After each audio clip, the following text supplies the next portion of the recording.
Good morning, everyone. I'd like to welcome you, all you early risers, to what's going to be a fascinating and informative discussion here and presentation. Cynthia Rudin has incredible breadth. She's professor both of computer science, electrical computer engineering, as well as statistical science at Duke University. As well, she's a fellow American Statistical Association and I believe, Institute of Math Statistics. Kind of shows this breadth that's available here. And you're in for a real treat. Come on in, everybody. We haven't quite started yet. There's so much now in data science that is driving this profession. And I might mention there's going to be a new journal, Informs Journal on Data Science, and Cynthia is chairing that search committee. So she's well-versed in many areas of data science. This is being so used these days. In particular, machine learning pervades a lot of the talks and a lot of the applications. But there are lots of caveats and important things to consider before we blindly apply techniques of machine learning.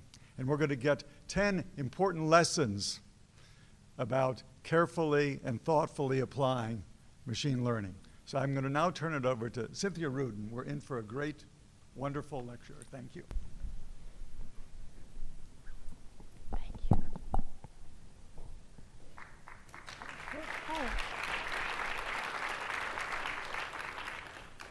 Everybody loves top 10 lists, right? All right, so machine learning is everywhere. Currently, there's a giant cloud of myth and hype surrounding it. Used in the right ways, it can really help people. It can make all kinds of processes more efficient, businesses more profitable, and so on. But used in the wrong way, it can cause serious harm, and it already has. And so we wrote this tutorial because we noticed that a lot of people were doing analysis and sort of data analysis in sort of unnatural ways and assuming things that were not really correct. And so we hope to have this tutorial to sort of let you know about some of these problems so that you wouldn't get caught in some of these traps. All right, so the way the lecture is organized, you may be wondering if I'll ever get to number 2 out of 10, because the first part of the tutorial is actually an introduction to machine learning, which you need to understand the other 9 topics in the top 10 list. So I actually spend a good chunk of this lecture on basic machine learning. Kind of like a whirlwind tour of machine learning where you're not expected to understand everything, but you can figure out what you might want to look up later on. Okay, so machine learning is a huge field. It's been applied to diverse problems, and it all started with 2 core problems, which are supervised binary classification and regression. And in supervised binary classification, we want to predict the answer to yes or no questions, such as, will this medical patient suffer a stroke next year, yes or no? Or will this person click on this online advertisement? Or will this criminal be arrested for another crime next year? Or did the person say yes to the voice assistant's questions? Now, we want to answer these types of questions by looking at historical data. And there are quite a few applications of binary classification, and I've listed some of them here. Many of you use machine learning algorithms every day, even if you didn't know it. So for instance, when you have an envelope and you've written the person's address on the envelope and you send it to the post office, it gets automatically read by a neural network to detect what you've written on that envelope and route it to the correct place. And also, your checks that go into the ATM machine are read automatically. As well as, if you apply for a loan, your creditworthiness is determined sometimes by algorithms. Okay, now you might not want these algorithms to be used in so many circumstances because of privacy concerns about your data, like should companies know my search history and use it to sell me products? You might also be concerned about whether these algorithms contain bias against your gender or ethnic group. Or you might not trust any predictions from a model that you don't understand, for instance, like a high stakes decision, like creditworthiness, where it determines whether you can get a home loan. However, these algorithms do seem here to stay, and despite all their drawbacks, they have been unquestionably useful for some applications that you that you do use every day and that you could envision being useful in the future, like, for example, for drug discovery and for the design of new materials with new properties. Now, regression is the other problem that I mentioned. So where binary classification is useful for yes or no problems, regression is useful for predicting real valued outcomes like house prices or weather forecasts and pollution levels. And it's also useful for other applications like canceling echoes of voice over phone lines and also image super resolution. So this is which is like enhancing the resolution of images, like blowing up an image and putting all the details in there. And that's because you're predicting the value of pixels in a high resolution image. So it's a regression problem. And there are many other machine learning problems besides classification and regression. There's density estimation and clustering and data summarization. But I'm going to focus on just classification and regression for this presentation, just for clarity and simplicity. OK, so let's go to number 1 in our top 10 list, which is the tutorial on machine learning. And number 1 is that machine learning algorithms can be split into at least 4 main families of algorithms. And there's a lot of crossover between these different categories. Well, let's talk about logical models first. So I'm going to show you an example of a classifier that is a logical model. And it is, this is a predictive model for whether someone will be arrested after being arrested again after being arrested in the first place. And so the model says, if something is true, then predict X. Else if something else is true, then predict X. And so these models are composed of logical statements like if, else if, or, and, else. And these models, when you learn them from data, they can get very big and complicated with a huge number of logical conditions. And they don't always fit on a screen, depending on how you create them. Now, this model here is a decision list, or a rule list. And it's a sequence of if-then rules. And so here, if we want to predict whether someone in a Florida police station is going to be arrested within 2 years after they are released, we would check if they're 19 to 20 years old and male. If so, we predict arrest. Else, if they're between 21 and 22, and they have 2 to 3 prior offenses, predict arrest, and so on. And the conditions in this model were learned from data. OK, so this is a decision tree for the same rearrest prediction problem. And again, you would follow this path to evaluate the model. So for instance, with somebody with that doesn't have more than 3 prior offenses, and if their age is less than 26, go to the right. OK, if they have 2 to 3 prior offenses, then you say we predict that they will be arrested within 2 years.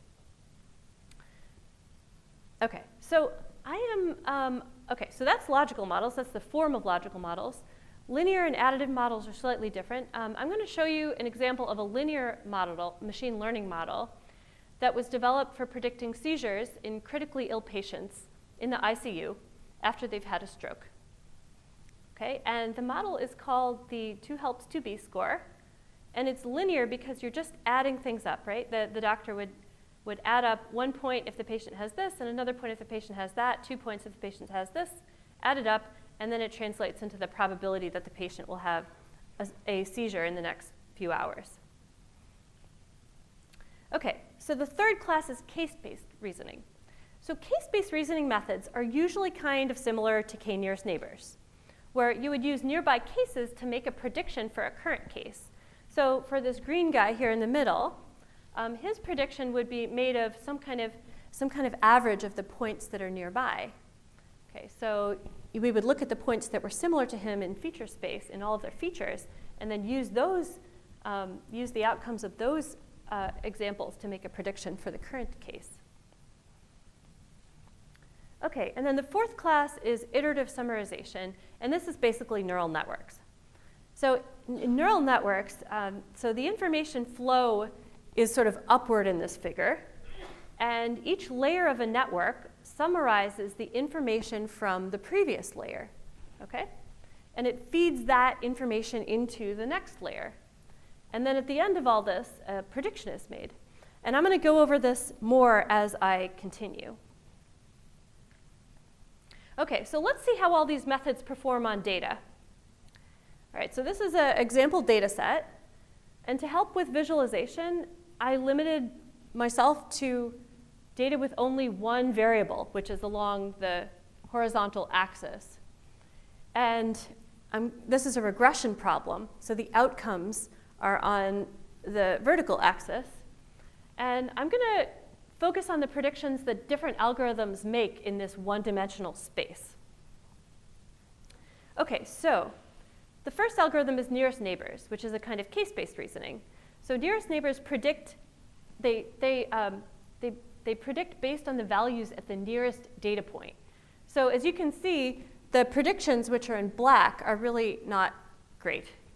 So they're pretty overfitted. This is not really great. So one nearest neighbors is probably not a good algorithm.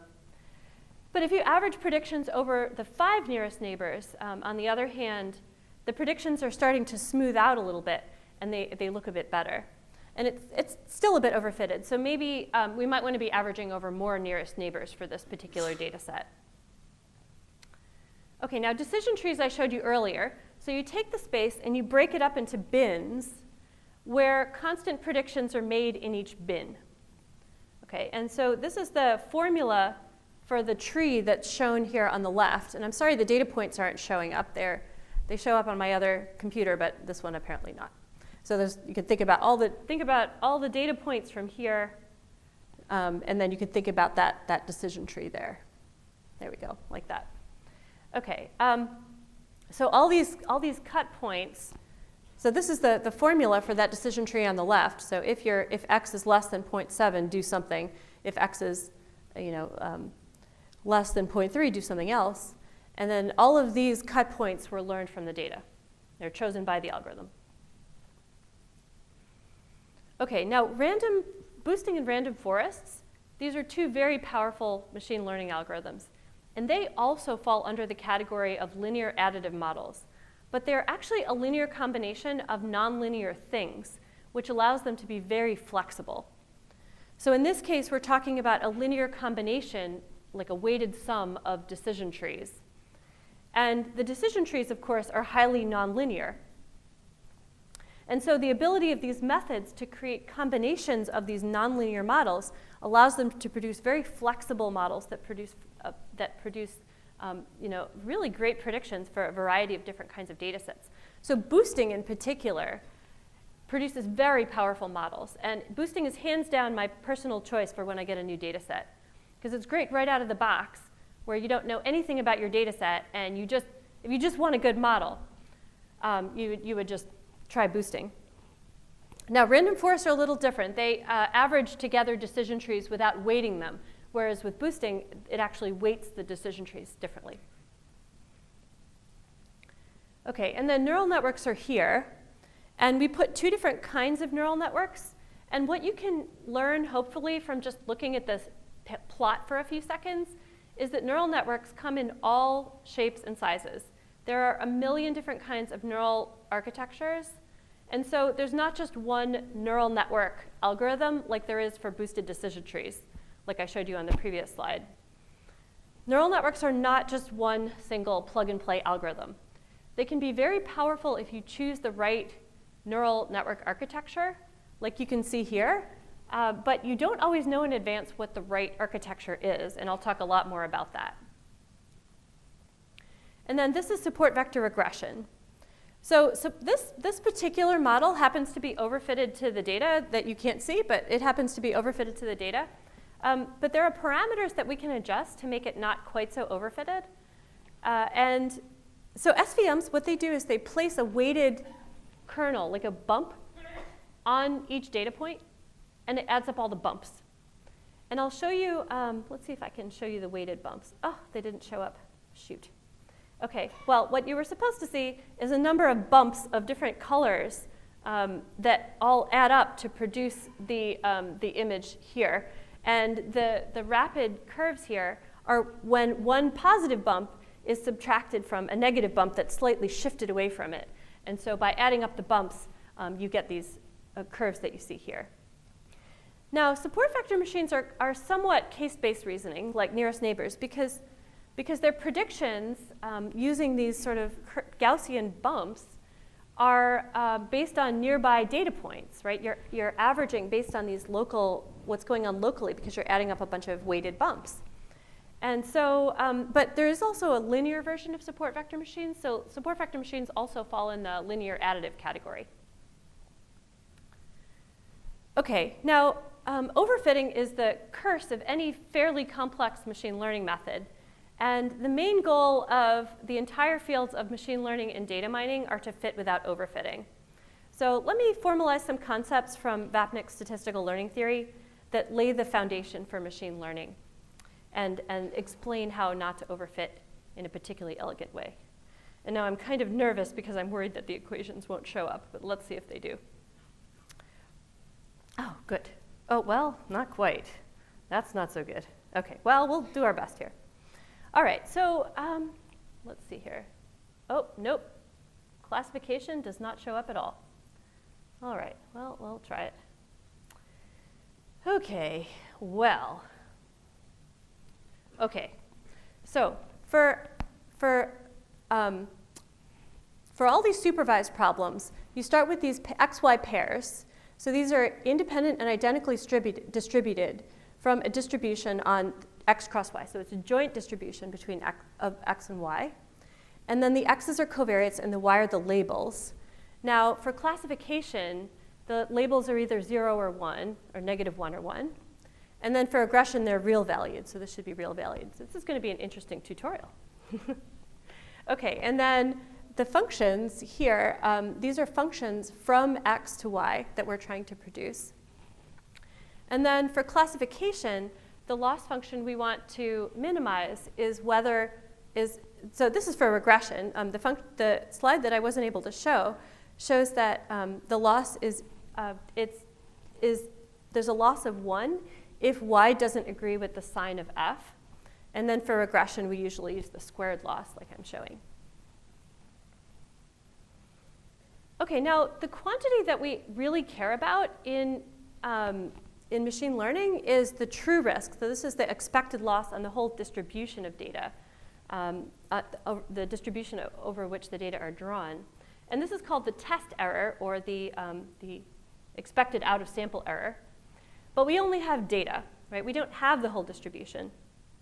So we can calculate the empirical risk, which is the average over the training data, but you can't calculate the true risk. So what we want to do is understand when these two quantities are close together. Now, this is the classic illustration of overfitting and underfitting. And along the horizontal axis are different model classes with different levels of complexity. And if you choose a very complex model class, then what will happen is that your empirical risk will go down. Your training error will go down. You'll overfit. And it won't generalize because you've basically memorized the data points. And so the test error will be very large. And if you choose a very simple model class, then it can't fit your data. And then your training error will be very bad. And even though your test error is close to your training error, well, the test error is still going to be bad because you couldn't fit the data well. Now, we hope that your training error is small and that your model class is not too complicated so that you land in that sweet spot there that says good models. It's a sweet spot between overfitting and underfitting. And here, we didn't assume anything about the underlying distribution of data, the underlying distribution of data. So simplicity here is completely generic, right? It's just a property of a model class and the extent to which it can fit an arbitrary data set. Okay, so I want to think about our function class here. And we're going to just assume that, just for now, that the function class is finite. Okay, so that the size of the function class is well defined. And we always pick this function class before we see the data. Okay, so then when I create this picture again, the complexity is measured by the size of the function class. If the function class is large, then maybe you can have maybe models that fit every which way and overfit. And if the model class is too small, then maybe you can't find a function in there that fits the data very well, and then you underfit. Okay, so The brilliance of statistical learning theory is that you can actually have a guarantee on this important gap between the training and the test error for any distribution you might draw the data from, for any function class, without any assumption on the ground truth of how the data were generated other than it was chosen IID from the distribution. Right? IID makes this all happen. So let me show you this bound for classification here. OK, so here's the bound. It's called the Occam's razor bound. Now, the proof of this theorem is actually only just about 2 lines long. It's Houghton's inequality and the union bound. But it's a really important theorem. And it says that with high probability over the random draw of the data, for all functions in the function class, then the true risk, which you can't calculate, is less than or equal to the empirical risk, which you can calculate, plus some function of the model, the size of, like, the number of models in the class. OK, so again, the nice thing about this bound is that you want to keep the true risk small, but you can't calculate it. But instead, you could calculate the empirical risk plus the stuff that considers the size or the complexity of the function space. OK, so if you want to keep your true risk small, you can keep your empirical risk small, and you can keep your function class small. You can reduce the complexity of the function class. And so again, the proof is only 2 lines long. It's just Houghton's inequality and the union bound. Oops. OK, here we go. All right, so it's telling you that in this picture, these 2 curves are going to be close to each other for simpler function classes. That's what that bound tells us. And this bound has been generalized in many, many ways. There's a whole field that generalizes that bound. And if you have infinite function classes, you can use a different way to measure the complexity of the function space. Like you can, for example, you can cover the whole space with balls and count the number of balls, and that's called the covering number. You could use VC dimension, Vapnik-Chervonenkis dimension, Rademacher complexity, which determines how well your function class fits random noisy labels, and so on. But it all boils down to the same idea. If you want to keep your test error small, you try to fit well on your training data and keep your model class relatively simple.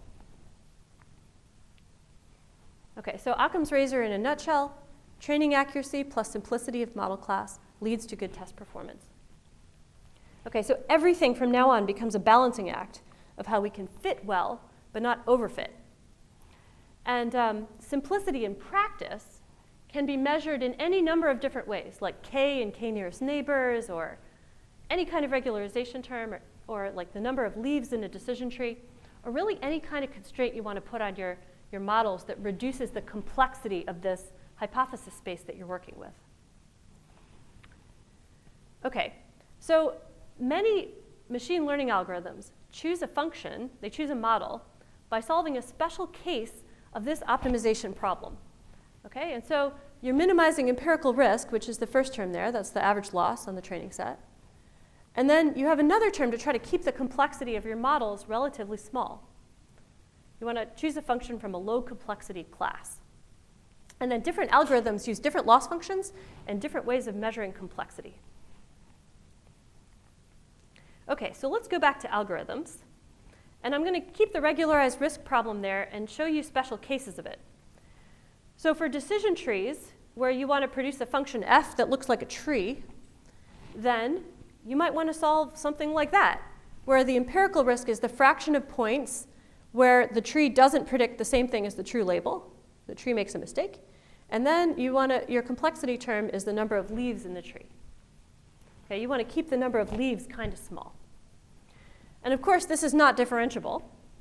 So most algorithms handle this by minimizing some kind of convex upper bound for the loss rather than the loss itself.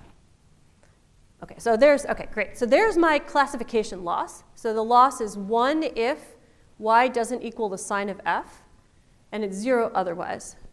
OK? And so we can rewrite that as being the function that is 1 if y times f is less than 0, right? If y doesn't agree with the sign of f, that's less than 0. OK, and then this quantity there, y times f, this is called the margin. So the margin of a point xi, yi with respect to f is yi times f of xi. And then remember, we're using the sign of f to make predictions. So when f of x equals 0, you're right on the decision boundary. And when f is positive, you predict positive. And when f is negative, you predict negative. And the margin's y times f. So if a positive point has a very large positive value of f, then it's got a large positive margin. And if a negative point also has a large negative value of f, then it also has a large positive margin because it's y times f, and they're both negative. And so you get small positive or small negative margins. That should be negative. And if you move the, oh, sorry, I'm wrong. That is positive. My slide is correct. It is on the correct side of the decision boundary. So it is a small positive margin. And then if you move the point over to the incorrect side of the decision boundary, that's where you get negative margins, because then it's misclassified.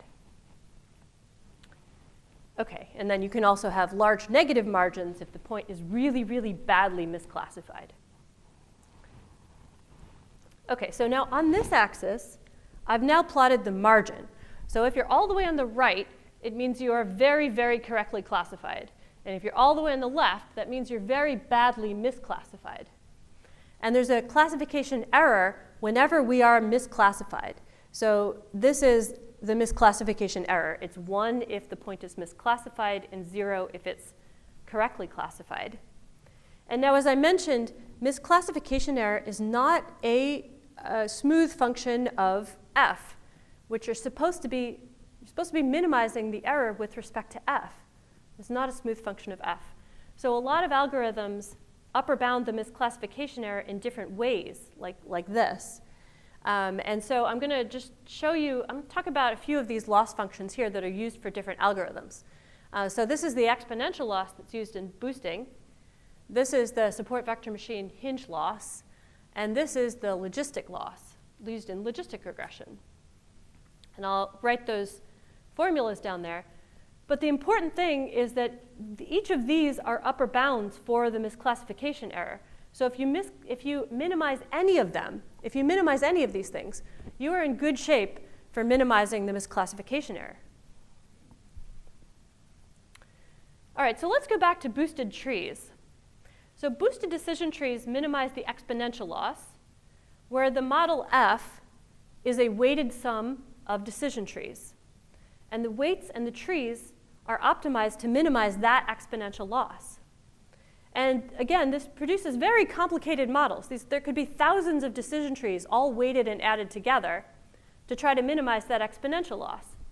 And the trees are constructed in a greedy way from the top down, kind of like that. Like it's constructed from the top down. So you have a whole lot of these different trees, and they're each weighted and added together to minimize the exponential loss. Now, random forests are slightly different because random forests just take all those trees and they just take a majority vote or average the trees. Now, again, these are very complicated models that no human could really understand, okay, because they're very complicated formulas of the input variables.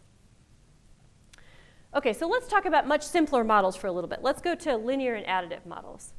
So a linear model looks like this. So you should all know what a linear model is. It's maybe the function is 5 times age plus 2 times the number of prior strokes plus 3 times whatever other condition. And then additive models are slightly different than linear models because you get to make a nonlinear function of each of the variables.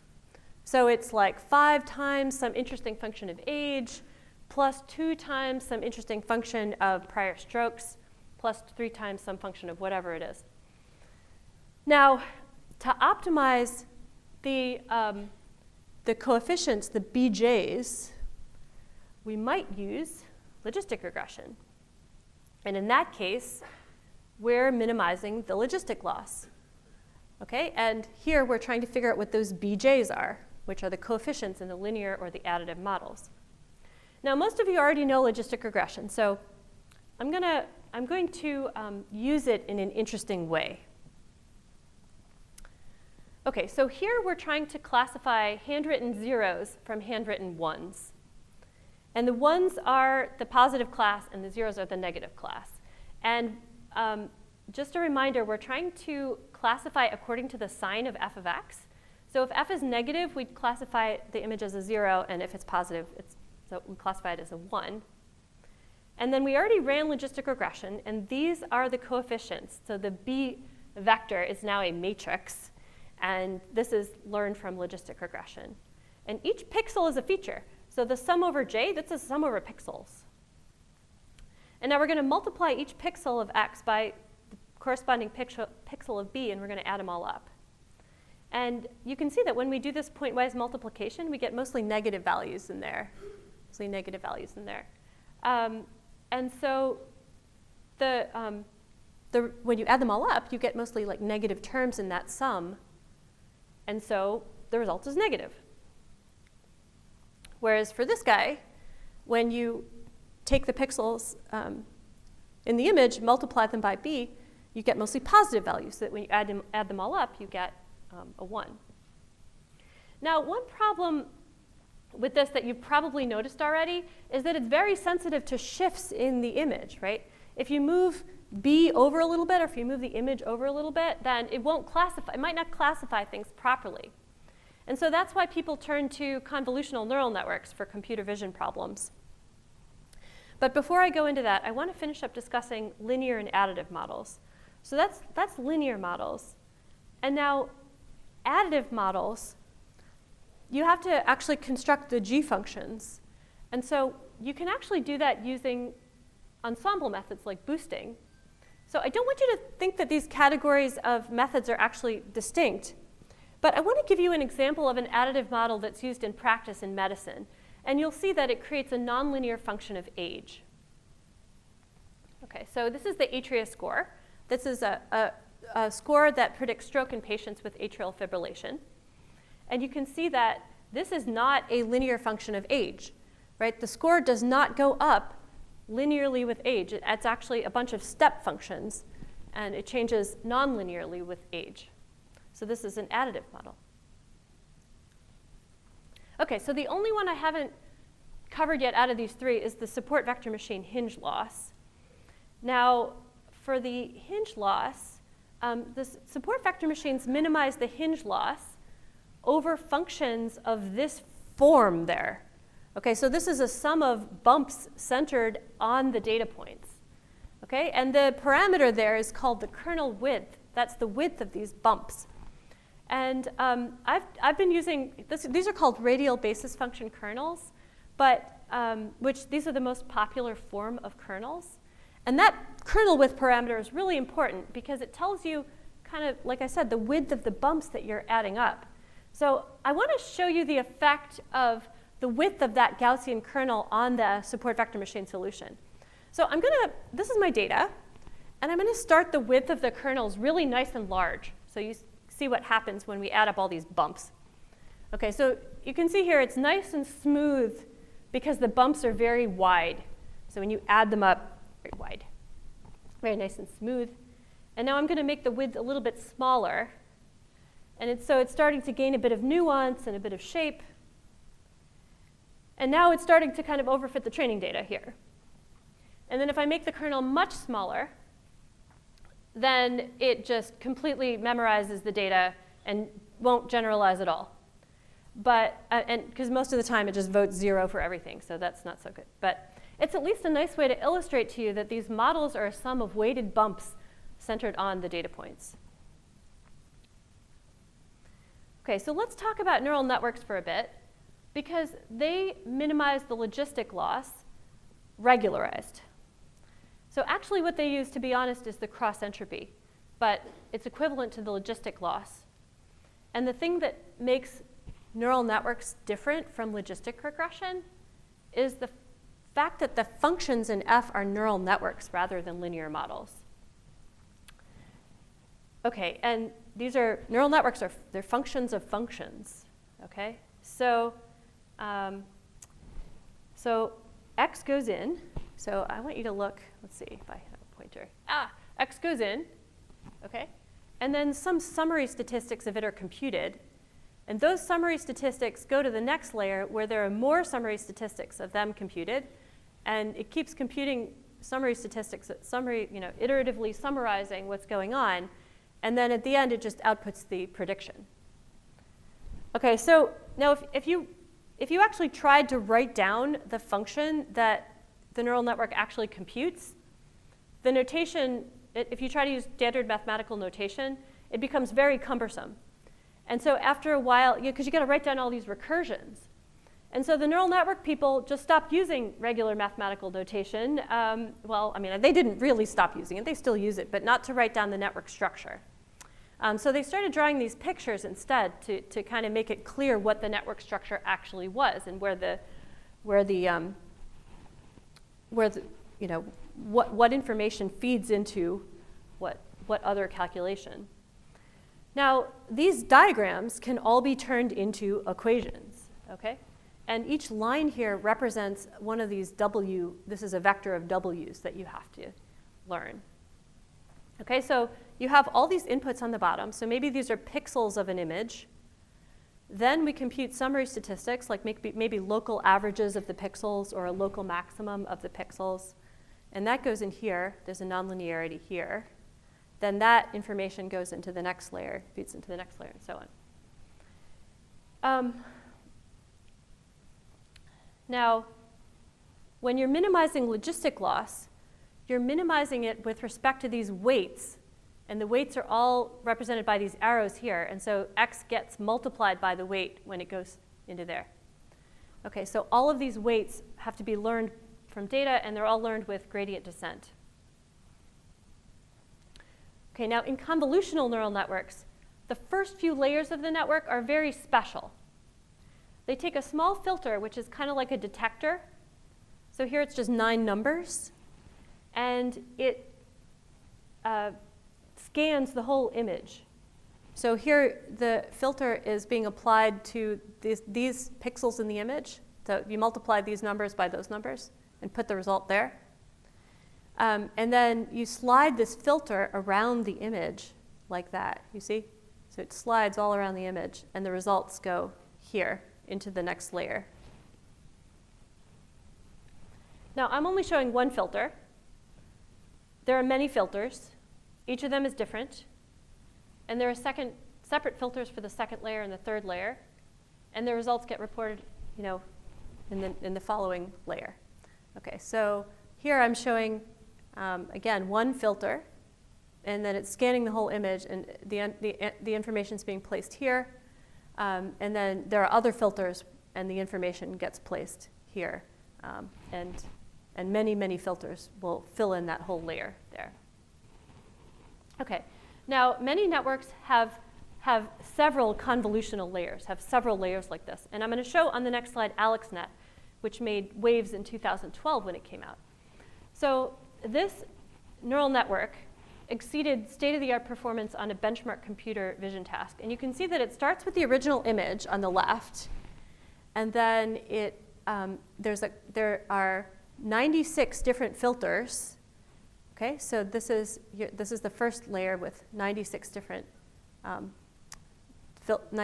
filters. And then here there's 256 different filters. And you see while it's scanning, it's skipping every other pixel, so that the result is actually smaller than the original image. And here again, it's skipping pixels to go while it's scanning to go from here to here. It's got a stride of maybe 2 or 3. And then it fills in the information here. And so you can see that it's summarizing more types of information as it goes on, because these are getting kind of fatter and fatter. So it's summarizing more types of information, but it keeps less resolution in the image for that information. And then finally, at the end, there are 3 fully connected layers, and then it outputs the probabilities. And so all of these network weights, everything here, all of the weights and all of these different kernels, they all have to be learned. W1, W2, all the way through WM, they all have to be learned for each of those convolutions. And learning the filter weights has become somewhat of an industry, these weights. OK, so essentially all the time, Neural network weights are trained using stochastic gradient descent, where you update the network's parameters based on the gradient of the logistic loss. Now, it's not clear that gradient descent will always get you to a global minimum because these are non-convex objectives with complicated landscapes. So there's a lot of people trying to figure out why this should even work at all, but it sort of does. Adding in momentum helps, where you adjust your current gradient so that it agrees with past gradients. But the network structure, of course, is discrete. And that one's much more difficult to optimize. Right, you have to also choose all kinds of other things within the network architecture, like the nonlinearities between layers. And it makes a big difference what choices you make there. And as I mentioned earlier, the choices of network architecture and the other choices you make within the neural network, really make a big difference. And it's not just true for neural networks that the choices you make are important. I'll speak more about this later, but I'll at least put this information up on the screen, which is that all methods teach us this. Like the parameter tuning makes a huge difference. Not just which gradient descent method you use, but other things like k and the choice of k nearest neighbors. Now, we usually use cross-validation to tune discrete parameters, but you can't really tune that many parameters that way. So realistically, these things can be very difficult to tune. And because of this tuning issue, it's really difficult to determine which of two algorithms is better, because it depends how much effort you put in tuning them. So it's kind of hard to believe the results in people's papers sometimes, because you don't know how much effort they spent in tuning their algorithm over tuning all the other baselines that they're comparing with. OK, so that is my introduction to machine learning. I covered regularized risk minimization, Occam's razor, and I overviewed the different kinds of models and algorithms. OK, so congratulations, you made it through the technical part of the tutorial. So now let's get on to the 9 other important things. OK, so number 2 is that all machine learning methods perform similarly, some caveats. Now, turns out that convolutional neural networks are really excellent for computer vision, but they provide no advantage on a huge number of data science problems. And they won't even provide you an advantage over, say, logistic regression, which dates back to the 1830s. So now, in particular, most machine learning methods perform similarly if you tune them when features have an inherent meaning, like age or gender or blood pressure, as opposed to raw, say, pixel values or time series values. So age and gender and blood pressure are themselves good predictors of, say, medical outcomes. And when you work with data like that, some variation of logistic regression often performs the same as your favorite convolutional neural network. So there really does seem to be 2 fundamentally different types of problems. There are these raw data problems, very raw data problems like image processing problems, and then the rest of the data science problems where features are meaningful. And these are very different. So computer vision problems, in particular, are different than most types of problems. So natural images live on these narrow manifolds in pixel space, whereas most structured data do not. So when I say a narrow manifold, what I mean is that by changing even a few pixels, one can change a natural image to be unnatural, like something you'd never see in nature. So let's say you take an image, take a photograph, take 1 pixel, and make it blue, or make it red.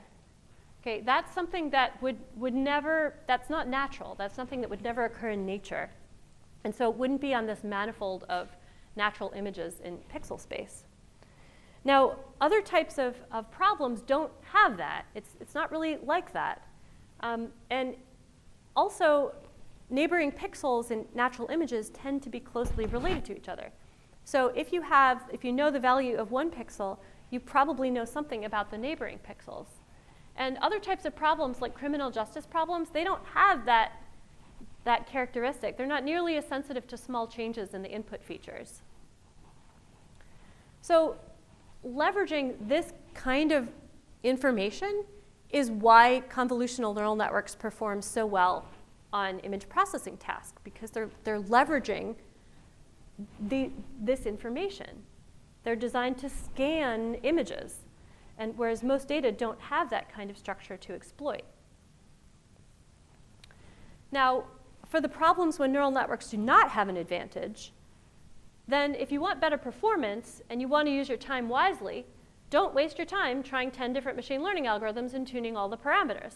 Spend your time adding more data, adding domain knowledge, or improving the quality of the data. Those are things that are actually more valuable than trying a different algorithm and tuning all the parameters. Now, adding in domain knowledge in various ways, that can often be more powerful than anything else because of learning theory and the Occam's razor bound. Adding in your domain knowledge reduces the size of the model space, and you'll be able to fit well without overfitting. So some recommendations are that if you have classification or regression data with inherently meaningful non-raw covariates, so not image processing, not time series, not natural language processing with raw text. Like if you actually have a problem with inherently meaningful covariates, try several algorithms. If a bunch of them perform similarly after parameter tuning, then use the simplest or most meaningful model and try to embed your domain knowledge into that model. And so this, adding that domain knowledge will help it generalize. Don't use neural networks simply to say that you're doing deep learning. So this is kind of a telltale sign that you maybe don't really know how to do careful data analysis if you're starting with deep learning, because these are very complex classes of models that are very data hungry. And what you really want is the simplest model that describes your data well. So neural networks should go to only when you're doing image processing or time series or when you've exhausted other things. So it's kind of a secret of how I know that someone's not necessarily very good at data analysis when they brag to me all about their expertise in deep learning and not their expertise in other kinds of machine learning as well, or data analysis. Okay, the third one is that neural networks are really hard to train. Particularly, there are many choices. How many layers? How complex is each layer? How are these layers connected to each other? What's the nonlinearity like between the layers? And how can we effectively learn the network structure? And particularly if you're talking about figuring out the architecture or figuring out what the nonlinearities are between the layers, that's really hard.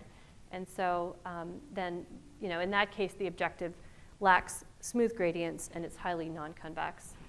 I mean, if you think about the number of choices that these guys had to make, like they had to figure out how many filters to put in each of these convolutional layers and how, there was a lot of choices that was made in here. How did they come up with this, like 96, 256, 384? I don't know. And you can't realistically tune all of those choices. And so very often people use common building blocks and they put them together to form a network. Now it's very difficult to gain intuition about which block structure goes where and how to put them together to build something that's just complex enough to fit without overfitting. And people reuse different parts of other people's trained networks and splice them in and out to make these like sort of cyborg mix and match networks. So, and then after you make all these choices, you're still stuck learning the weight vectors because the objective function is non-convex and there's a mismatch between the objective and the real goal, which is generalization. There are all these tricks that are necessary to really make the optimization work well.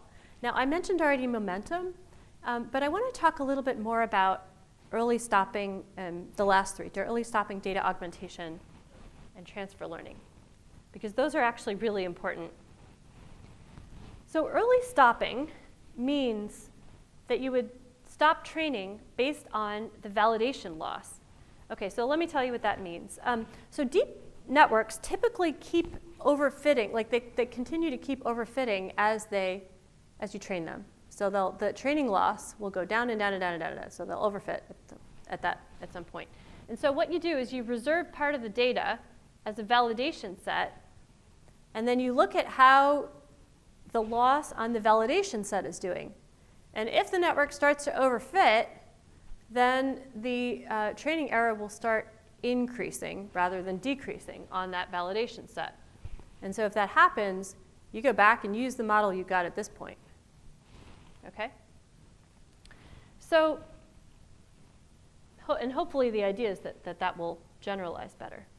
Okay, so you want to pick this point right here. Now, data augmentation is another really, really important trick. Now, in deep learning, it's important to train neural networks that are robust to certain changes. So for instance, when you're recognizing a digit or a letter, that should be kind of scale invariant and translation invariant. So what we do is add extra data to our training set by zooming in and out or shifting things around to produce new data. Okay, so here it's zoomed in a little bit. So you take this image, you zoom it in and out, you shift it all around, and you add these new images to the training set. Now, what transformations make sense here depend on the application. For most of the time, you want zooms or shifts to be, you want it to be robust or zooms and shifts, and many times you want it to be robust to flips. Like the meaning of a cat doesn't change when you flip it, so you can flip the cat, but not all applications are robust to flips because, like, if you have a 6, you flip it, you get a 9. You don't want to be including that because you change the meaning. Okay, so when you've done all your data augmentation, you add them into your training set and you train it as usual. And convolutional neural networks are data hungry because they have so many parameters, and so adding all this augmented data really helps satisfy the thirst for more data. Okay, so let's talk about what's now called transfer learning. So let's say that you have a data set you want to work on, but it's too small. It doesn't have enough images to train a convolutional neural network. Okay, so I'll show you one in a minute. But okay, so let's say you have data sets too small, but you have another large data set, and you've already trained a neural network on that data set for that other problem. Now, since images all have similar characteristics, you can basically leverage part of that pre-trained neural network for your new task with the small data set. Okay, so this is a retina. And maybe we don't have too many retinas for our task, which is to assess the health of a retina. But maybe we have lots of natural images in some other domain, just images of dogs and cats and other stuff like that. Now, the last few layers of this network need to be specialized for that retina task. Right? That's very, very clear. But the first few layers are a different story. The first few layers of network weights, they're going to be similar between data sets because they're looking for primitives that are common to natural images, like edges. So we can initialize these early layers to what was already learned on these relatively large corpuses of data. And that allows us to, when we borrow the first few layers of that other problem, and it's already trained, then that allows us to work on comparatively smaller data sets like retinas. And so we're transferring information from one data set to help with another. Okay, number 4. Without interpretability, you can make bad mistakes. When I say a black box model, what I mean is a model that's either too complicated for a normal human to understand, or a model that's proprietary and so it's secret. Now, when you trust a black box model, you have to trust the whole data set that it was built from. And the thing is that these, generally machine learning in the past had been sort of born and raised for low stakes decisions like handwriting recognition and web image classification and online advertising and stuff like that. So these are low stakes decisions, and if you make a mistake, nothing really bad happens. But when you start to use it for high stakes decisions, you need to know exactly why you're prescribing that medicine to that patient. And lack of trust is a major issue for machine learning models, and it should be because the training data are often flawed in unknown ways, and the machine learning model is leveraging that training data to make its predictions. So you really shouldn't trust them. Now, data quality is a major issue in machine learning because you're using these large databases, and almost every large database I've ever worked with had some serious flaw in it. Now, there have been some serious high-profile cases where incorrect data that was entered into a proprietary model in the justice system led somebody to be denied parole, and this person spent years of extra prison time because of a typo. And there's been other cases where incorrect data entered into a model led to bad bail decisions. Like there was a person who was very high risk and should not have been granted bail, but there was a typo in a predictive model, and the person went out and committed some very, very serious crimes between when they were granted bail and before their trial.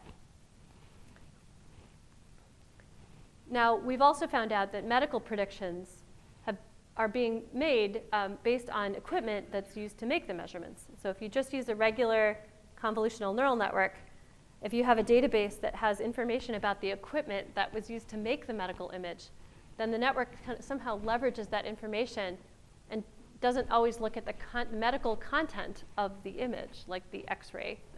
This is an X-ray. Pay attention to the X-ray, not what type of equipment it is. So there are a lot of these issues that cause problems, and it's very difficult to trust and troubleshoot a model that you don't understand. So you should really try to build an interpretable model if you can for any domain where decisions are important. But the truth is that most people using machine learning don't even make an attempt to create an interpretable model because they believe that they would need to sacrifice accuracy to gain interpretability. But the truth is that, as I mentioned earlier, most machine learning methods often perform the same for most problems, which means you can often find an interpretable model that performs well if you tried to find one. And I'll talk about that in number 6. OK, number 5. Explanations can be misleading. A lot of people really like their black boxes for one reason or another. Right? Black boxes are easier to create because you don't have to put constraints on the model to make it interpretable. And black box models allow people to keep proprietary secret formulas secret. And if you have a complicated model, then nobody can steal it very easily if they find out what it is. OK, so people have been trying to explain their black boxes rather than replacing them with interpretable models. But the problem is that building an interpretable model is a world different than explaining a black box. So let me show you some examples of where this goes wrong. Now, people often use saliency maps as explanations. Saliency maps tells you where the network is looking within an image in order to make a prediction. So here, you're supposed to see the image and see that the network is looking in the right place to classify that as a golden retriever. And you can see that the network classified it correctly, and that makes you want to trust the network.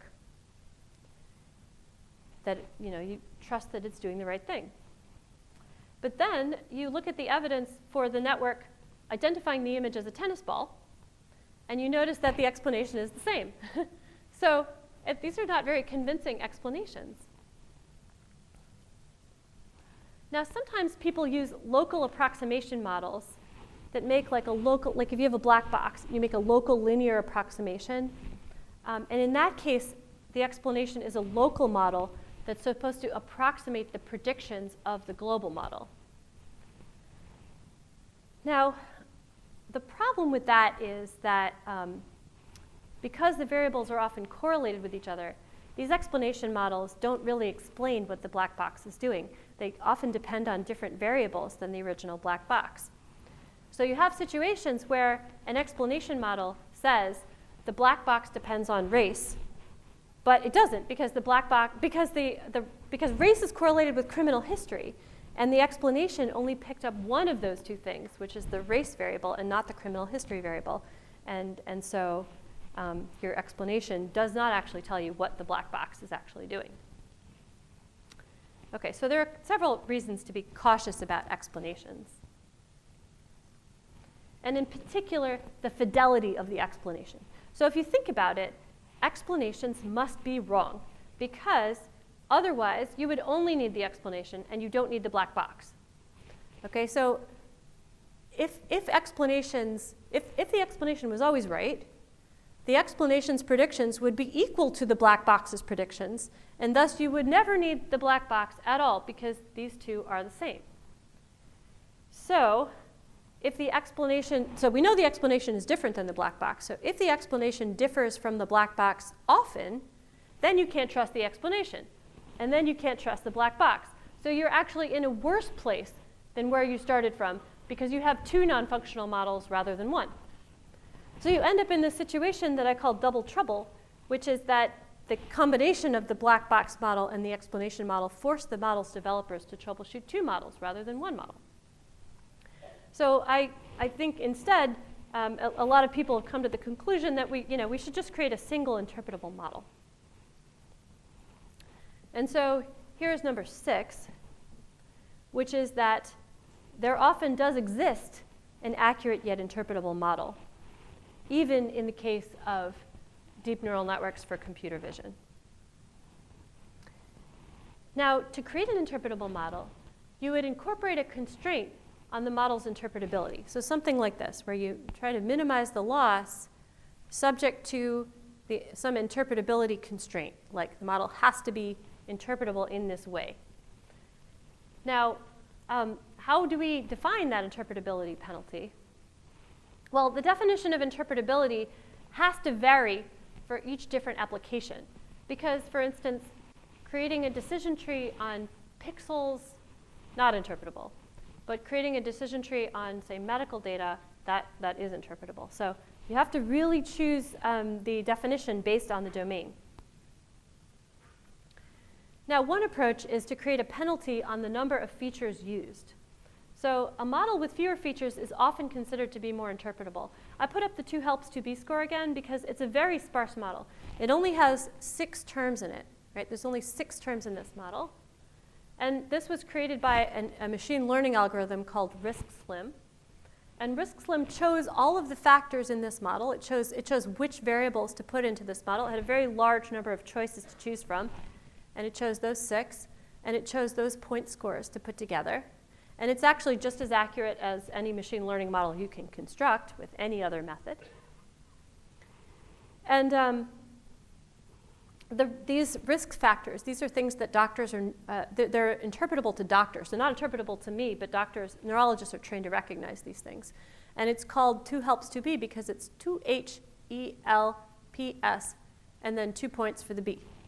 Okay, so the doctors can memorize the whole model just by knowing its name. Okay, and so again, this model assesses patients in the intensive care unit after they've had a stroke and they're being monitored for seizures, future seizures. Okay, so decision trees, also with a few splits, are also often considered to be interpretable. So here's a sparse decision tree for the rearrest problem. So we're trying to predict whether someone will be arrested within 2 years of their release from a Florida police department. And you can actually create constraints on these decision trees to modify their structure.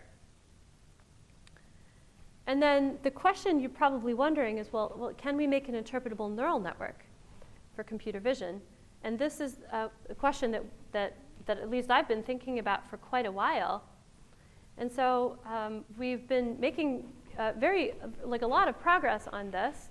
And so I'm going to show you an example of an interpretable deep neural network for computer vision. And so the way the network operates is that it takes a test image. So it wants to classify this bird.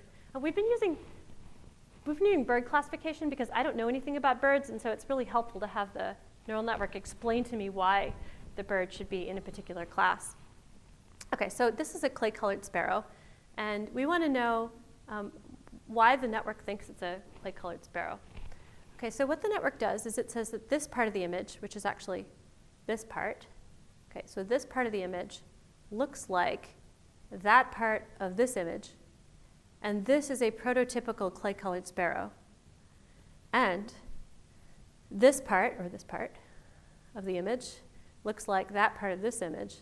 And this is a prototypical clay-colored sparrow. And this part of this image looks like prototypical clay-colored sparrow. And so it keeps going. And so the network basically says, well, I think this looks like that, this looks like that, this looks like that, this looks like that. And that is why I think this bird is a clay-colored sparrow.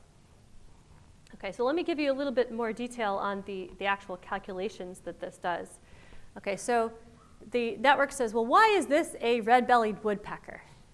And it would say, well, it's because I think this part of the image, this part, looks like that part of this image.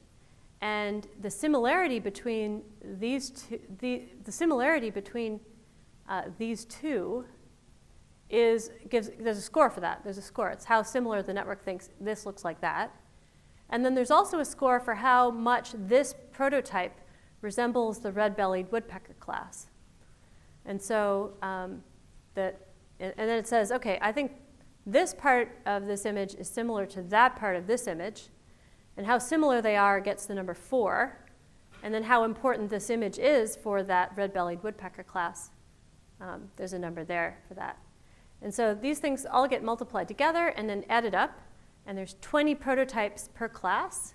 And it gets a total score, which is the evidence for the red-bellied woodpecker class. And then you do this for each of the classes.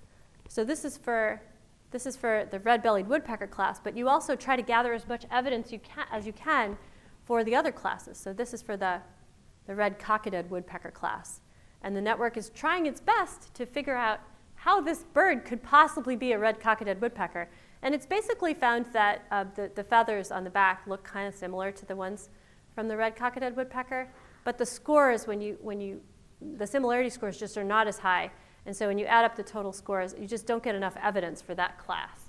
And so that's why we vote for the red-bellied woodpecker class over the red-cockaded woodpecker class.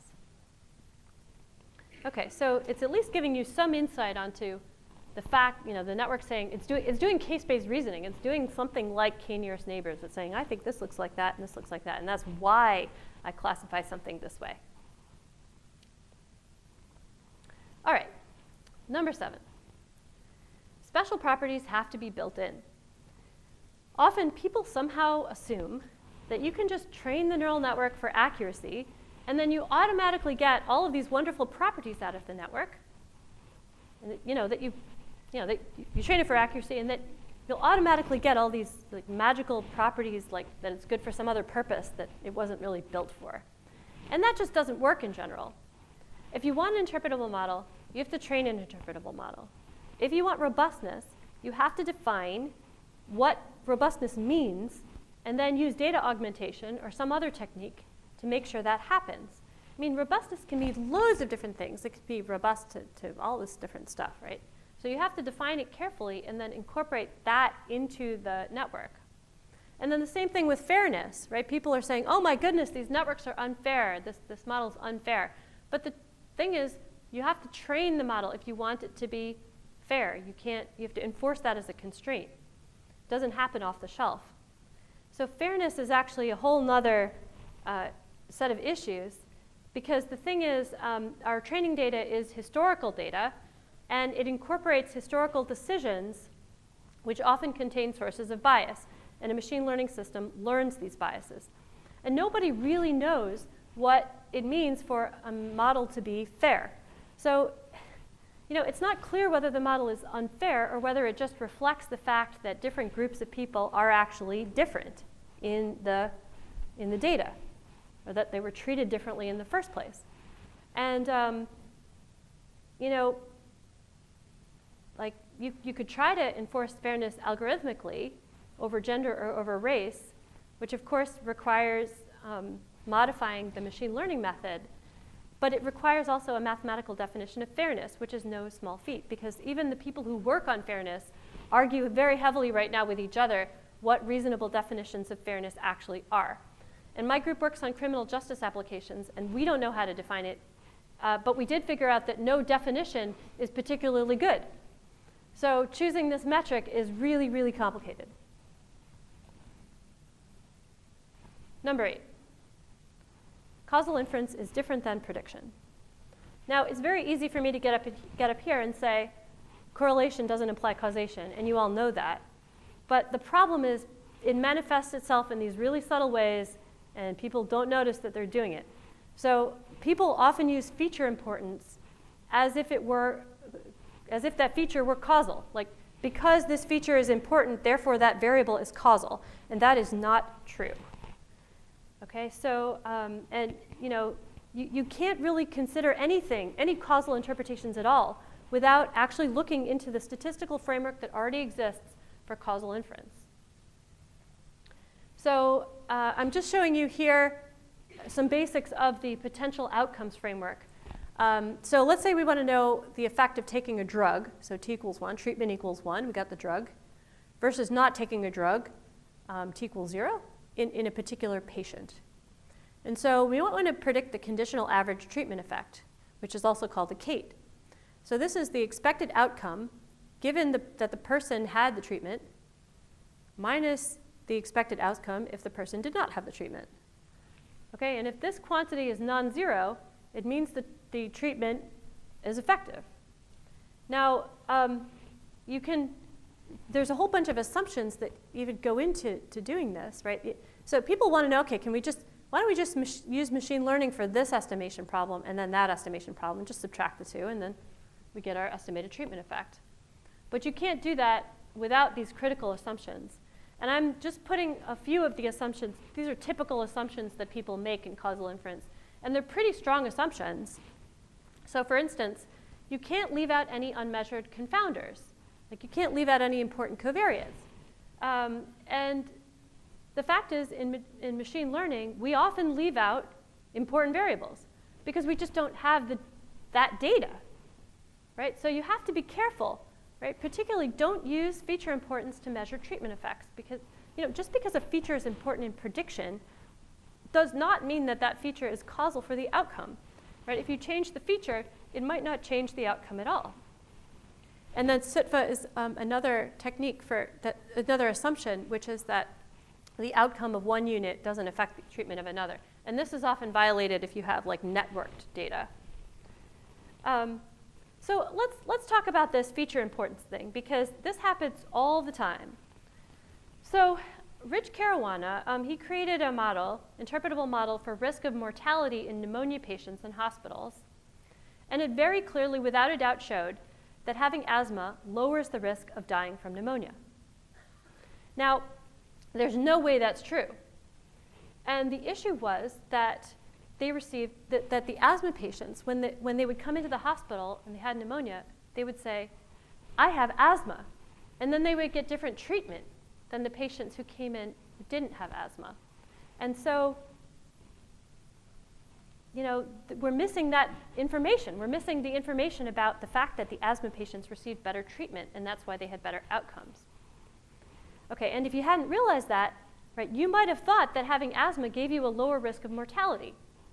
So here's a case where the strong ignorability assumption is violated. So be very, very cautious about interpreting whether a variable is important as something that's causal. Okay, yeah, so there was an unobserved confounder. The patients with asthma received more intensive care. Okay, number 9. Neural network architectures. There's a method to the madness, but not always. Reading deep learning papers, it makes it seem like absolute madness in how to construct a deep neural network. Half the time, I can't even read these papers. It just seems like they made a bunch of arbitrary decisions. But what they're doing is actually much more than what they can write. Okay, so deep networks, they're often made up of highly reused building blocks. And even the overall architectures are borrowed from past work, where they know that the architectures works because a lot of other people have used it. And so you might ask, well, why do so many people use similar networks?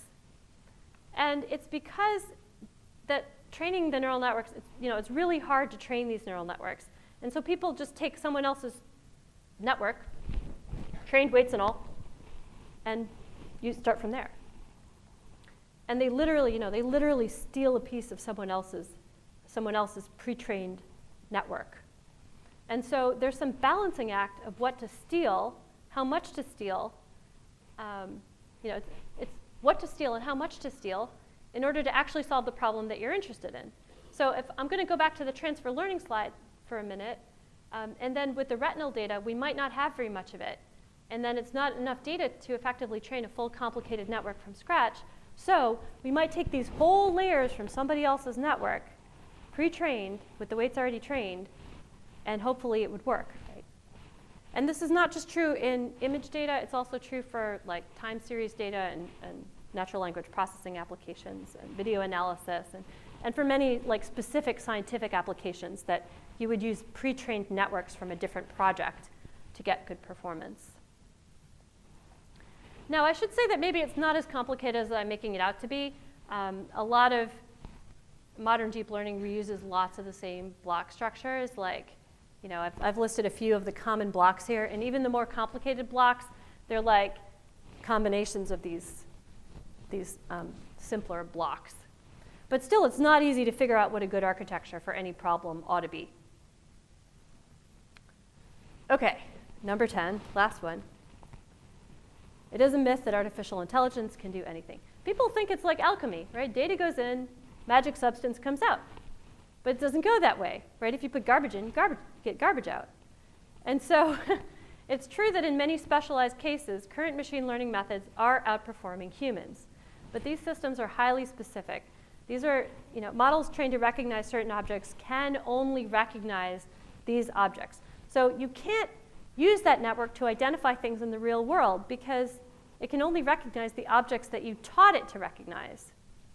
And no, you know, and also like that brings into question how much our data represent the real world, because no database that we're really creating seems to really represent the knowledge that humans have of the real world very well. And in addition to that, we have to train these things so that they're really robust if we want them to operate in the real world. OK, so right now, machine learning can be very brittle, actually. And there's a lot of work right now on adversarial attacks that show that changing a single pixel in an image can change the predicted class in modern machine learning systems. So you have a whole bunch of people who are doing experiments where they're putting stickers on stop signs and trying to, you know, they take the vision system for a car, and then the vision system sees the stop sign and doesn't recognize it as a stop sign. And so the car just goes straight through, right? So we have to be very, very careful on how we construct these systems so that they're not so brittle. Now, we're getting good at certain things that have also become dangerous in the real world. Adversarial networks have been learning to generate fake data. So these are a whole bunch of pictures of people who are not real. And even if you look at them up close, they look very, very realistic. Okay. Yeah, and also, so some voice generation software recently has been used to defraud companies into wire transferring large sums of money because the voice was so believable that the people just believed it, and then they transferred the funds. Okay, so as you've probably figured out by now, these machine learning systems are not intelligent. Okay, they're trained on very specific tasks, and for every task you want to do, you need a new big data set. And it's not really clear how to be intelligent. So it's not clear kind of how to generalize from one task to another. Like if you really learn something on one task, it's not clear how well it performs on another task. All right, so I made it through my top 10. I hope you enjoyed it. Thank you.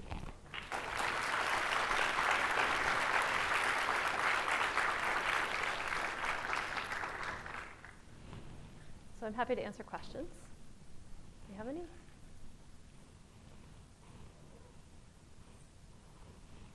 Yeah? If each of these neural networks is building off the previous neural network, do you end up with like a biology-like situation where you have like a unified common ancestor of all these neural networks, or do you still do great constraints?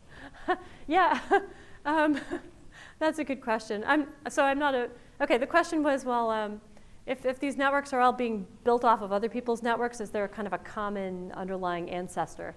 And I mean, there are common underlying ancestors. So once AlexNet, so VGG is like a common ancestor to a lot of stuff. So a lot of people just steal the first few layers of VGG, all the convolutional layers, and then stick stuff on top of them.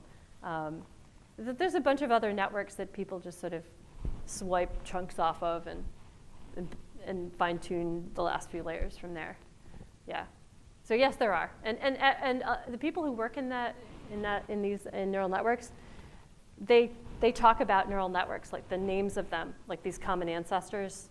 You know, like that's VGG. That's this. That's that. That's AlexNet. You know. Yeah. So yeah, there are a few. Yeah.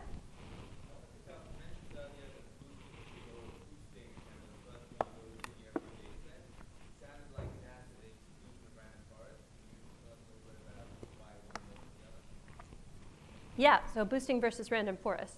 Okay, so boosting, okay, as I mentioned toward the beginning, boosting minimizes the exponential loss. Whereas random forest, what it does is create a whole bunch of different trees and averages them together or takes the majority vote. So both of them are good, and there's no really clear reason why one would do better than the other in reality, because one's designed to minimize bias and the other's designed to minimize variance. Right? Because boosting minimizes training loss, whereas random forest tries to average out things. But in practice, the code that people have designed for boosting works really well. And random forest tends to overfit. So in practice, boosting just somehow seems to be better. Just gradient boosted trees. So XGBoost is quite good. But it seems to be pretty reliable, and they have been reliable for many years. There have been surveys where people tried a whole bunch of, like a bake-off of different machine learning algorithms and different data sets, and boosting seems to be doing very well. Although, like I said, it doesn't incorporate all of the elements that you'd need to do computer vision, right? It doesn't incorporate the convolutions that you need to do things in computer vision or time series. Yeah, and neural networks are. They're really what's working now. It doesn't mean that's what that doesn't mean that's the technique that will be used in the next, after 5 years from now. But they're working now. Yeah, just like boosting was the one that was working before 2012. Right? Yeah. Yeah. I can't hear you. I'm sorry. I have a question regarding the Uh-huh. Oh, okay. Yeah, so the question was, how do we choose the prototypical examples in the interpretable neural network? And it turns out those are all learned from data. They're all part of the optimization process when you train the neural network. Yeah. Yeah? Do you have any tips for working with data where the outcome variable is imbalanced? Oh, yeah. So data imbalance, right? So data imbalance is a big deal. Usually what you do when you have data imbalance, if I can just skip back really quick. I just want to grab that loss function right there. I have to go back a fair way to do that. Okay, well, I won't do it then. So the loss function that I put up was just an average over the average of the losses over the training examples. And if you have very imbalanced data, then you can get a very low loss just by voting for the majority class, right? You can just vote everything negative and predict everything negative, and your accuracy is really good, right? If you have 1% positives, you get a 1% error rate if you vote always negative. So what you can do is you can change the loss function to reweight the positive points as being more important than the negative points. And so getting one positive point right is the same as worth 10 negative points. And then in that case, you have a much better loss function for this imbalance problem. Another thing you can do is, instead of choosing a regular classification loss, you can use something like area under the ROC curve. And area under the ROC curve is really great for imbalance problems. Yeah?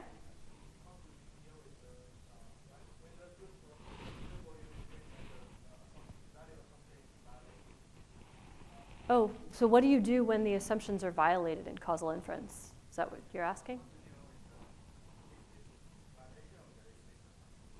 Okay, so there's a lot of different assumptions, and you can deal with them in different ways. So if you realize you have an unmeasured confounder, you can see if you can get data for that unmeasured confounder and add it into your data set. Another thing you can do is simply not make strong causal conclusions based on your data if you realize your assumptions have been violated.